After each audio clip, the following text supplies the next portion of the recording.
7 topics, 2 minutes on each, or at least that's the idea. We will start with the Fillies Mile mix-up, in which 2 horses trained by Aidan O'Brien were equipped with the wrong tack and were ridden by the wrong jockeys and called the wrong fillies during the race. 1 finished 3rd, 1 finished 8th, so there were betting implications as well. Aidan has simply held his hands up and said, my British-based team made a mistake, there's no excuse for it. He's, full disclosure. Yeah, I mean, well, there's nothing else that one can say in that regard. It's simply human error.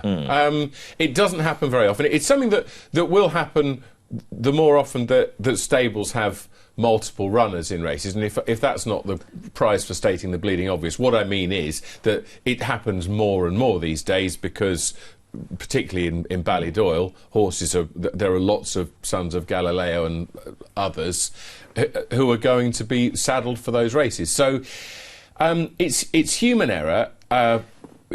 People will think I'm defending the indefensible in a sense, but that's just what happens with human beings. Go on, sorry. Yeah, here's the salient question. Is there a fail-safe that could stop this happening? So the point is this. The horses are microchip tested now as they leave the stable yard as a response to what happened a couple of years ago by the BHA, and that's supposed to be the fail-safe. But the point is that's before they have any tack put on them and before the jockeys have weighed out. There is a way to avoid it. That is that the horses are... they are checked twice with chips when they arrive at the racecourse, and then, as you say, later on, but not before the saddles. I was talking to a BHA representative who said that the second check varies often according to the layout of the racecourse. But there is a way of doing that. You have the second check as they come into the paddock. Beep, Betty's boy, number 8. Or say, beep, Betty's boy. Oh, no, that's not Betty's boy, that's my liege's surprise. Oh, right, well, we've got a mix-up here. It can be done, and in fact, without spending any extra dough, because I think you can just make the second test a little bit later. Big props, as young people stopped saying about 10 years ago, to Paddy McGee, who spotted this on Twitter. Yes. His namesake, Jack McGee, the journalist from The Incredible Hulk, would have been very proud of that spot. Let's move on to Tattersalls Book 1, and money was made, there's no doubt about that, at the very top end. The top lot was 3.4 million guineas, and no surprise that top lot was the full sister to Japan and mogul out of Shastai, who's been such a golden goose for Newsells Park stud down the years. They were sad to lose their last filly by Galileo, but not at that compensation. Dave, what does this really tell us, if anything, about the industry? Nothing in real terms, in terms of the health of the industry and the impact of COVID-19. One thing we know, not only in racing but in other industries, that the people who are in the very, very highest percentile of wealth, not only are they not really affected by COVID-19, but some of them will be considerably richer than Yao as a result of it, won't they? The only people who've taken a hit really would be the people who rent properties, and there are companies scrabbling around to try and get out of the contracts. So the real barometer is just as we progress down the pyramid, isn't it, in terms of sales, and the people who live, I don't mean this in a pejorative way, but live in the real world in terms of money, and those who say, can't do it this year, had to lay people off, business struggling, unsure what 2021 holds for me, I can't buy a horse this year.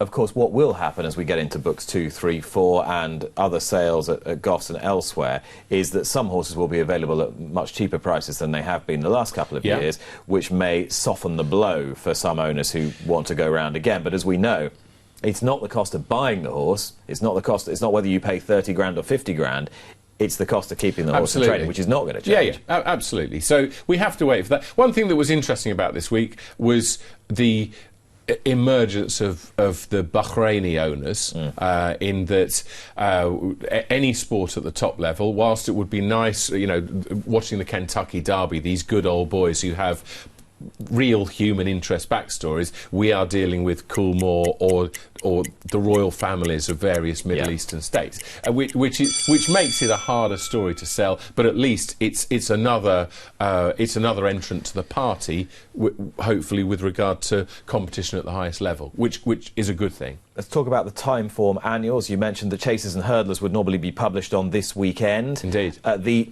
hard copy of the Timeform annual. I think we've got one or two of them here. We have Racecourses of 2010 and behind this cage. They're these weighty tomes, and there's something beautiful about their weight Have as you well. got 1991's Racehorses there? Well, it was a good essay by you in there. Very wasn't it? good. Sally Rouse, the ill-fated filly of Jeff Raggs. Yes. If you are a collector of these, it means you are someone who really, really, really loves horse racing. Yeah. I mean, I don't want to be flippant about this because I've worked with people who have put so much time and effort and care into racehorses and chasers and hurdlers, and I think it's a real shame. I don't know what the financial mechanism of it is, Nick. I know that they're extremely expensive to produce, and that's reflected in the cover price. It is, to a large extent, a reflection of what's going on elsewhere, in that things are going out of print and onto digital. But it's personally, I think it's a really sad day. Simon Rowland's a former colleague at Timeform. I made rather a flippant reply to a tweet of his that he said part of him had died yesterday, and I put some Viagra tablets on Twitter, which I shouldn't have done. But that doesn't hide the fact that it is a regretful day for anyone who's been involved with those, anyone who's been involved with the production, anyone who loves buying and reading them and digesting them. It's a real shame. The only thing that confused me was I read the quote which said that they would find some innovation would find a way of replacing this. But what can they just not publish this like for like on digitally? Well, but no, it doesn't sound like it is going to be published like for like digitally. What's beautiful about this is it's every horse with an essay on every horse, either a small or large essay if they're a horse of note. But am I wrong in thinking that they haven't given the alternative yet? No, have it's they not just clear. So I don't know. The thing is, like, if you produce it on, if you produce it digitally, obviously you've still got huge production costs, haven't you? Except for what you're holding in your hand. I'm laughing because I've just chanced upon. Do you remember Marahel, who was a really good horse? He won 3 Huxley Stakes at Chester, Hamdan horse. Yeah, I do. Yeah. He'd passed his best at this point, and was a bit of a Blink advisor, increasingly suspect temperament, sold and to stand at stud in Trinidad and Tobago. That was that for poor old Marahel. Pinatubo won't be standing at stud in Trinidad and Tobago. He'll be standing at stud in Newmarket, I'd imagine, at Dalham Hall for Sheikh Mohammed and for Godolphin, because he has had a very good career. He was a brilliant juvenile. Timeform rated him one of the best juveniles of the modern era. And when I was talking to William Buick yesterday, it's a sense of unfinished business, really, with Pinatubo. I'm sad that he couldn't have one or two more darts at winning a mile Group 1 as an older horse. Yeah, I mean, the thing, very much a sense of unfinished business with Pinatubo, because even from, well, virtually after the Guineas, when there were two things, like for this completely dominant juvenile, and obviously it's a timely reminder to look at our 2-year-old races and think, right, well, they might be champions at 2, but wait until we see what happens at 3. That after the Guineas, two things started or two schools of thought about Pinatubo. Obviously, no longer dominant. He may have been junior Wimbledon winner without dropping a set, but things were clearly much tougher in the senior grade. And secondly, slightly suspect stamina at a mile, or suspect stamina at a mile. Yeah. So from a very early point, there was talk of the 7 furlong races or the easy mile, and of course Charlie Appleby always talked about the 2-turn mile at Keeneland for the Breeders' Cup, which was seemingly the real target. You know, Charlie, you say, I think this is tailor-made for this horse. So it's very disappointing that we don't get the opportunity to see him taking that target. And it seems a curious decision, because there doesn't seem to be anything wrong with him. Yeah, I mean, I don't see why they couldn't have just taken him to Keeneland. I mean, it's all no use crying over spilt milk, I suppose. No, but you know, they're there to race. The horses entertain us. We look at, as I say, the whole narrative, I wish I could have thought of a better word, about Pinatubo's season after his defeat at Newmarket. It really was looking forward to the Breeders' Cup, and obviously he's been retired seemingly without an injury. You said it at the race start, unfinished business. Well, and you rather got that sense from Frankie Dettori when he was talking about Enable after the Arc. He hopes that she can have one last go, and it's quite clear why he wants her to have one last go. Would you give her one last go, Dave? Would I? If you were the man responsible for marshalling the end of Enable's career? Yeah, well, yes, I think I probably would. I'm not quite sure where. Obviously, I mean, John Gosden said immediately after the race last week, that Enable had gone, that with Stradivarius and Enable, they'd gone a long way across the channel for essentially what was little more than an exercise gallop. He said that both horses did not appear to have punished or extended themselves unduly during the race because of the way that it had unfolded, and it was obvious that they were unable to produce their best under the prevailing conditions. So the option is there.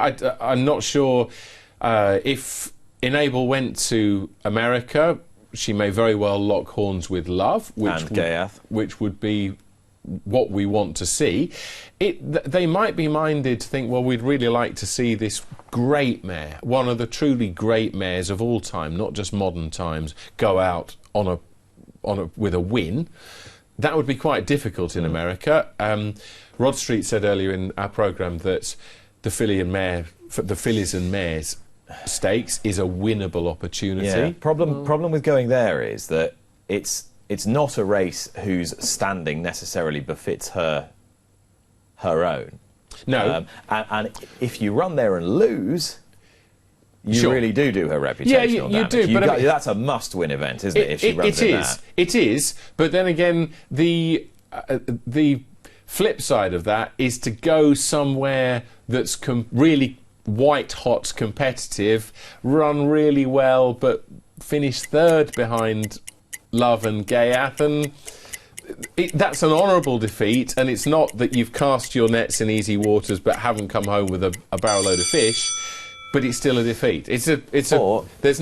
Or you can just say she's done enough. Well, yeah, you could say that. Be nice to see her one more time, wouldn't it? She's enriched our lives over the past 3 and a bit years. Let's talk about how localised lockdown. It looks as though we're going to get 3 tiers depending on where you live as to how stringent the lockdown is going to be and how racing can pick its way through this. Now, to what extent does Leicester racing earlier in the season, when there was a localised lockdown on, to what extent does that set a precedent that will enable racing to continue? It sets the bar very high, doesn't it? And, there seems to be a lot of confused or inconsistent thinking with regard to COVID-19 rules. But in this sense, at least, the fact that, remember, going back a few months where it looked at one point as the first meeting at Leicester was pretty controversial, wasn't it? Quite a few trainers thought this shouldn't be taking place, talked about not just being on the track but also getting fuel in the area and stuff like that. And so that sets a telling precedent with regard to whether race meetings can go ahead. In a wider sense, does it put the push for crowds slightly more on the back burner? Obviously, this week the Racing Post has had some good stuff about the inconsistencies, crowds going into the Albert Hall this Christmas, and yet for outdoor sports, as yet nothing. I'd tip my hat to Laura Farris MP for Newbury, who's been standing up in Parliament and making a very articulate case, not only for horse racing in her constituency, but also for opening of theatres and other venues within the safety guidelines. Yeah, but she's actually got up in Parliament and specifically said, racing in my West Berkshire constituency is absolutely crucial to the local economy. Yeah, quite. I haven't received a reply to my letter from Oliver Dowden, but I'm sure he's a very busy man. But it needs every every member, doesn't it? Now that the government is engaging, much more locally, it needs every local member to stand up and make the case. Indeed, and the BHA, I'm sure, is lobbying very hard. Again, it chooses not to publish what it does and why, which is fair enough. On which note, the Levy Development Group is now a thing. It's now an official body that will instruct the BHA on its behalf, and it's been chaired by Joe Somerset-Smith, who's a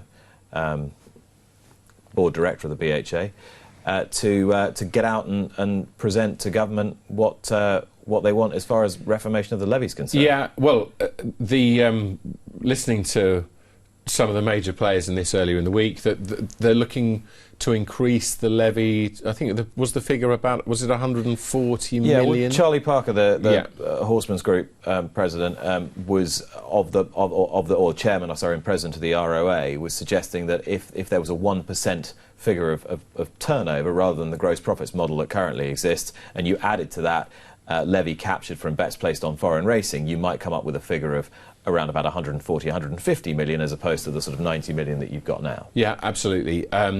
We're trying to, or they are trying to come up with a model that deals with the situation that we've got now. We don't know how long that's going to endure, do we? We hope that it's not going to be much further than beyond the spring. We hope that it might be shorter than that, but we don't know. But again, this will be the constituent parts of the industry will talk about the best way forward, and in that sense I think the BHA, we've talked about this off air before, and in that sense the BHA, I suspect, is not in a particularly strong position. That the pro-cush hand is with the racecourses. The pro-cush hand. You might have to explain that. Well, the phrase in English language, the whip yes. hand, i.e. the person with the upper hand. Yes, I get it. And I substituted. But for those who aren't familiar with your constant substituting of the word whip with pro-cush, I think it may have to be made clear. Yes, I think there is, however, clearly some degree of unity between the racecourses and the horsemen, which is at least one positive thing. We'll see how that plays out over the next few weeks. Those were this week's talking points.